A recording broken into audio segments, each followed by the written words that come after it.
Hello guys, welcome back to my YouTube channel. आज की video के अंदर हमारा जो टॉपिक रहेगा वो रहेगा परनीशियस अनीमिया के बारे में। परनीशियस जो अनीमिया है उसका जो सेकंड नेम है वो रहता है एडिसन अनीमिया। ठीक है, एडिसन्स अनीमिया भी इसका सेकंड नेम रहता है।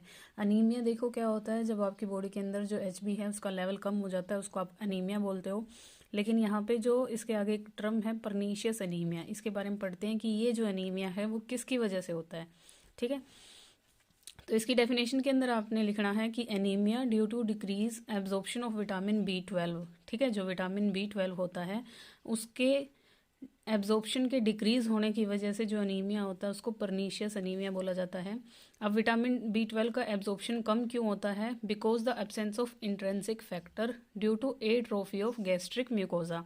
ठीक है, क्योंकि जो आपके इंट्रेंसिक फैक्टर हैं उनकी एब्सेंस में अब जो आपका विटामिन B12 है वो एब्जॉर्ब कब होगा? जब आपके इंट्रेंसिक फैक्टर होंगे। और ये कहाँ से रिलीज होते हैं? आपके ये स्टमक से रिलीज होते हैं। स्टमक की जो इनर लेयर है म्यूकोजा, वहाँ से ये सिक्रीट होते हैं।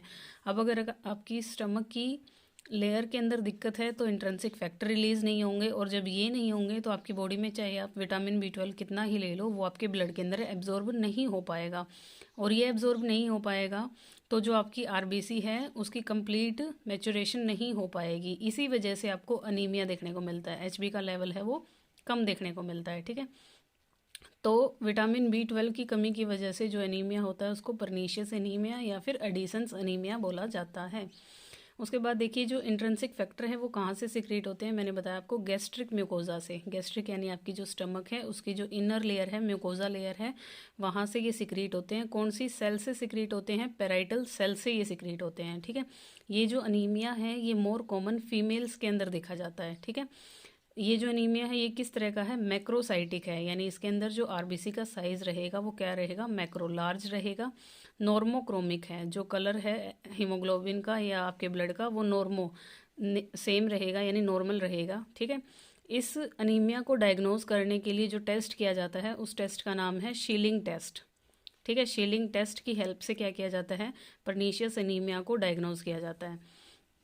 ये आपका देखिए क्या करता है, schilling test is use to assess the gastro intestinal absorption.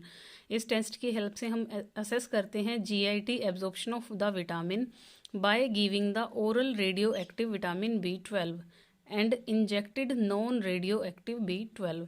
इसके अंदर आपने क्या करना है, एक तो इंजेक्शन के थ्रू आपका B12 बॉडी के अंदर देना है, और एक आपका क्या करना है, oral radio active vitamin B12 आपने पेशेंट को देना है।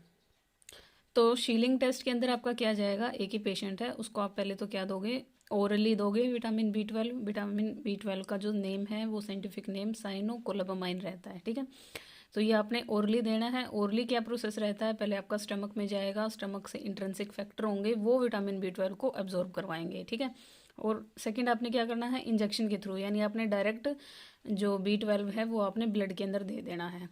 ठीक है, तो इससे आपको पता चल जाएगा जो आप ओरली दोगे वो आपका एब्जॉर्ब नहीं हो पाएगा। जब आप ब्लड टेस्ट करोगे उसके अंदर आपको विटामिन B12 का लेवल नहीं देखने को मिलेगा, और आपने इंजेक्शन के थ्रू तो डायरेक्ट ही दिया है। ठीक है, तो वो तो आपका सीधा ब्लड में ही जाएगा। तो इस हेल्प से हमें पता चल जाएगा कि हमारे जीआईटी के अंदर प्रॉब्लम है, उसी की वजह से जो विटामिन B12 है वो एब्जॉर्ब नहीं हो पा रहा है।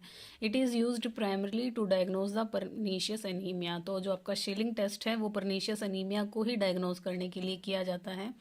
उसके बाद इसका जो ट्रीटमेंट रहेगा वो क्या रहेगा, अब विटामिन B12 की कमी की वजह से ये हो रहा है और पेशेंट के जो स्टमक है वहाँ से इंट्रेंसिक फैक्टर रिलीज नहीं हो रहे हैं, तो हम अब ये प्रॉब्लम अगर स्टमक की है तो हम इंट्रेंसिक फैक्टर कहाँ से रिलीज करवाएं, कैसे वो हो, इसीलिए हम क्या करते हैं, डायरेक्ट जो आपका इंजेक्शन दे देते हैं विटामिन B12 के पेशेंट को, ताकि सीधा ब्लड में विटामिन B12 जाए और हमारी आरबीसी को मैच्योर करे और जो हमारी ये अनीमिया वाली प्रॉब्लम है उसको हम ट्रीट करें। तो ये आपका ट्रीटमेंट रहेगा इसका। सो यहीं तक था आपका परनीशियस अनीमिया कि इसका सेकंड नेम क्या है, किसके वजह से ये होता है, कब देखने को मिलता है और किन पेशेंट के अंदर ज़्यादा देखने को मिलता है, और इसको डायग्नोज करने के लिए कौन सा टेस्ट किया जाता है और ट्रीटमेंट क्या रहेगा। ये जो क्वेश्चन है आपके, ये एनाटॉमी का जो फिजियोलॉजी पार्ट है वहाँ पे भी एनीमिया से रिलेटेड क्वेश्चन पूछे जाते हैं, प्लस आपका जो न्यूट्रिशन हो गया वहाँ पे भी एनीमिया से रिलेटेड क्वेश्चन आपसे पूछे जाते हैं। तो ये दोनों ही सब्जेक्ट के लिए आपका यूज़फुल है, काफ़ी सारे एग्जाम्स में एनीमिया से रिलेटेड क्वेश्चन आए हैं। सो और मेडिकल सर्जिकल का तो ये है ही टॉपिक आपका, कम्युनिटी का भी ये आपका टॉपिक है। तो काफ़ी सारे सब्जेक्ट का ये कंबाइंड टॉपिक है जो एग्ज़ाम में काफ़ी बार पूछा जाता है। सो थैंक यू गाइज, मिलते हैं नेक्स्ट वीडियो के अंदर नेक्स्ट टॉपिक के साथ।